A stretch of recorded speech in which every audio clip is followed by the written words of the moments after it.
आता वरुड आणि मोर्शी तालुक्यात शिवानी एंटरप्राइजेसची सेवा सुरू। आता घरी लावा सोलर सिस्टीम आणि इलेक्ट्रिक बिलापासून व्हा आजच मुक्त। आता सोलर सिस्टीम वर मिळत आहे गव्हर्नमेंट सबसिडी आणि तसेच टॅक्स मध्ये सवलत। तर जी कसली वाट बघत आहात, आजच कॉल करा शिवानी एंटरप्राइजेसला आणि आपल्या घरी व दुकानात किंवा शेतात बसवा सोलर सिस्टीम आणि आजच व्हा नेहमीच्या इलेक्ट्रिक बिलापासून मुक्त। संपर्क करा विजय आमले आणि सोमेश आमले। आमचा मोबाईल नंबर 9323 82 86 06 88 05 03 96 55।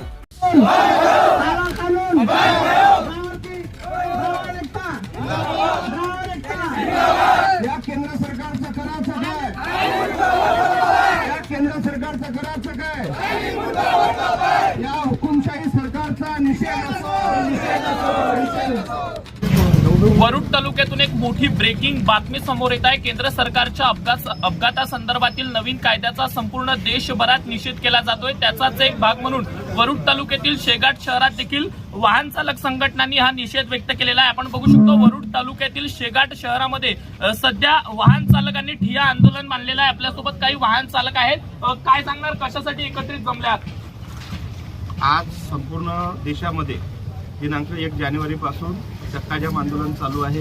त्यानंतर सर्व विविध संघटना निवेदन देत आहेत। त्याचं कारण असं आहे का केंद्र सरकारने जो संसदमध्ये ठराव पास केला का कोणत्याही ड्रायव्हरकडून, म्हणजे टू व्हीलरपासून तर हेवी व्हेकलपर्यंत कोणत्याही ड्रायव्हरकडून जर ॲक्सिडेंट झाला तर त्या ड्रायव्हरवर 7 लाख रुपये दंड आणि 10 वर्षाची शिक्षा असं त्यानं प्रावधान हे केलं आहे। पण आज सर्व ड्रायव्हर म्हणजे मजुरीनं जाणारे 400 रुपये 500 रुपये रोजाना प्रत्येक ड्रायव्हर जात असतो। आज 500 रुपये रोजाना जाणारा ड्रायव्हर खरं तर 7 लाख रुपये दंड आणि 10 वर्षाची शिक्षा पात्र आहे का? आणि दुसरा विषय असा आहे का समजा त्याला शिक्षा दिली 10 वर्षांचा, जर तो जेलमध्ये राहिला तर त्याच्या लेकरं बाळा त्याचं घर उघड्यावर येईल, त्याची जबाबदारी कोण घेणार आहे? तुम्ही जर दारू पिऊन जर ड्रायव्हर कोणता ॲक्सिडेंट करत असाल तर त्याच्यावर तुम्ही पूर्ण नियम लावा, काही करा, आमची त्याच्याबद्दल बोलत नाही। पण चांगला माणूस, आता याचं असं म्हणणं आहे का एखाद्या ड्रायव्हरच्या हाताने ॲक्सिडेंट झाला तर तो ड्रायव्हर तिथून पळून जातो, पण तिला झालेल्या मॉबच्या समोर जर तो ड्रायव्हर उभा राहिला तर त्याला ते लोकच मारून टाकतील ना। जर असं काही करायचं आहे, तुम्हाला असे निर्णय घ्यायचे आहे तर याच्यावर तुम्ही एकदम सक्तीचा, जसा सक्तीचा कानून त्याने लावला का ॲक्सिडेंट झाला तर कोर्टात फक्त एकच तारीख होणार आहे, दुसरी तारीखही त्यांना देणार नाही। पहिल्याच तारखेत निकाल लावा आणि त्याच्यावर कारवाई करा। या सर्व चालक मालक हेल्पर सगळे जेवढे ड्रायव्हर आहे मोठ्या गाडीवाले, आम्ही याच्याकडे सांगू इच्छितो की हे जे दोघं रंगाबिरला तिथं बसले आहे, मोदी आणि शहा, यांना कोणताही निर्णय तिथं पास करावा, म्हणजे हे दोघं जण खूप हुशार आहे आणि जनता देशातली गधे आहे अशा प्रकारे ते तिथं वापर करत आहे आणि हुकुमशाही सरकार चालवत आहे। आमच्या सर्व जनतेचा रोष, सर्व ड्रायव्हरचा रोष, सर्व मालकाचा रोष असा आहे का तुम्ही निर्णय घ्या, कारण की तुम्ही बसले, तुम्हाला लोकांनी तिथं बसवलं आहे, निर्णय पास करण्यासाठीच बसवलं आहे, पण लोकांचा जीव नका घेऊ, जेणेकरून लोक जेव्हा रस्त्यावर उतरल ना तर यांना मग पाणी पाजायला कोणी राहणार नाही।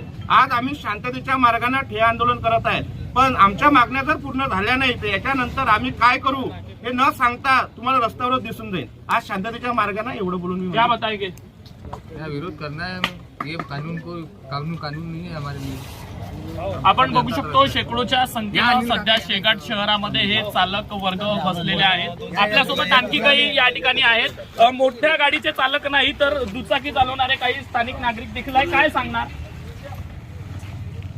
आता हा जो कायदा आहे त्याचा जो विरोध चालू आहे हा वाजवी आहे, कारण ड्रायव्हर हा एक व्यक्ती आहे आणि त्याला सरकारने लायसन देऊन पात्र ठरवलं आहे, त्याची ट्रायल घेतली, परीक्षा घेतली, त्याला पात्र ठरवलं आणि तसं लायसन दिलं, टू व्हीलरचं वेगळं दिलं, फोर व्हीलरचं वेगळं दिलं, हेवीचं वेगळं दिलं, म्हणजे सरकार म्हणते का हा पात्र आहे। मग राहिलं ॲक्सिडेंट होण्याचं कारण ओव्हर स्पीडिंग आता बंद झालं, कारण यांनी जागोजागी गाड्या लावल्या, दंड ठोकून राहिले, त्याच्यामुळे ओव्हर स्पीडिंग होत नाही।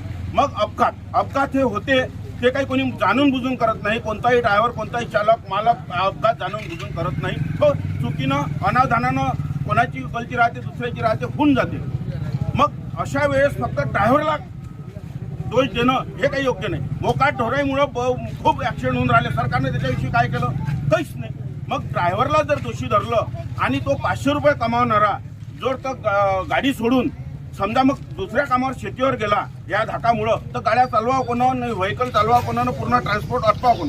म्हणून हा कायदा सरासर अन्याय आहे, चुकीचा आहे। जो ड्रायव्हर आर्थिक दुर्बल आहे त्याला 7 लाख दंड, 10 वर्षाची शिक्षा आणि त्याच्यामुळे कोणी ड्रायव्हिंग करायला तयार होणार नाही। म्हणून सरकारनं याच्यात काहीतरी या कायद्यात सुधारणा करायला पाहिजे, कायदा रद्द करायला पाहिजे आणि सगळ्यांचं हित जोपासायला पाहिजे. कारण ड्रायव्हर हा देशाच्या विकासाचा कणा आहे, ट्रान्सपोर्ट हे महत्त्वाचा आहे. आता 2 दिवसात एक दिवस फक्त ड्रायव्हर नाही आहे, पेट्रोल पंपावर लाईनी लागल्या, पेट्रोल भेटून नाही राहिलं, उद्या किराणा भेटणार नाही. आणि म्हणून ह्या समस्येतून समस्या काढण्यासाठी हा कायदा रद्द करणे, चुकीचा करणे तर या ठिकाणी केला पाहिजे करत आहे. कायदा रद्द झाला पाहिजे का? झाला पाहिजे झाला पाहिजे का? झाला पाहिजे. तालुक्यातील शेगाट शहरामध्ये आहे. केंद्र सरकारच्या अपघातासंदर्भातील नवीन कायद्याचा निषेध संपूर्ण देशभरात होतोय. त्याचाच एक भाग म्हणून वरुड तालुक्यात अनेक ठिकाणी काल चक्काजाम करण्याचा देखील प्रयत्न झालेला होता. आज देखील वरुड तालुक्यामध्ये अनेक ठिकाणी चक्काजाम होणार आहे. त्याचाच एक भाग म्हणून वरुड तालुक्यातील सिंधुदुर्ग घाट शहरामध्ये हे सर्व चालक मालक संघटना या ठिकाणी उपस्थित आहे आणि ठिय्या आंदोलन मांडून या ठिकाणी बसले आहेत. आज हे आंदोलन यांचं शांततेच्या स्वरूपाचं आहे. आमच्या या सर्व मागण्यांची दखल जर घेतली नाही, कायदा जर रद्द झाला नाही, तर यापुढे आमचं पाऊल हे आक्रमक असेल. आम्ही न सांगता कुठलाही चक्काजाम करू शकतो असा इशारा देखील या ठिकाणच्या वाहन चालकांनी दिला आहे. कॅमेरामॅन सागर निंबूरकरसह अविनाश बनसोड, अमरावती टुडे न्यूज, वरुड.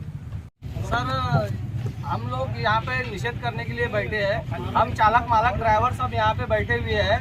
किसी के पास भी 7 लाख रुपए और कहने का मतलब 10 साल की सजा भुगतने का प्रावधान नहीं है. सभी गरीबों वर्गों का ये ड्राइवरी है. कोई बड़े लोगों के लिए कानून नहीं बनाई जा रही है. सरकार जो भी कानून बना रही है सब गरीबों के लिए बना रही है. आज हम यहाँ पे जितने भी ड्राइवर खड़े हैं सब हमने अपनी गाड़ी को चाबी छोड़, आंदोलन चाबी छोड़ के हमने सब अपनी गाड़ियाँ पूरी इधर लगा दी है. हम आज से गाड़ी नहीं चलाएंगे जब तक कि हमारी मांगियाँ पूरी नहीं होंगी.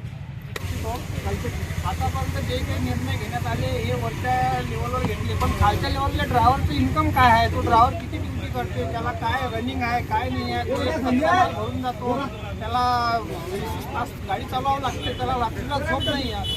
ह्या सगळ्या गोष्टीचा काळजी घेऊन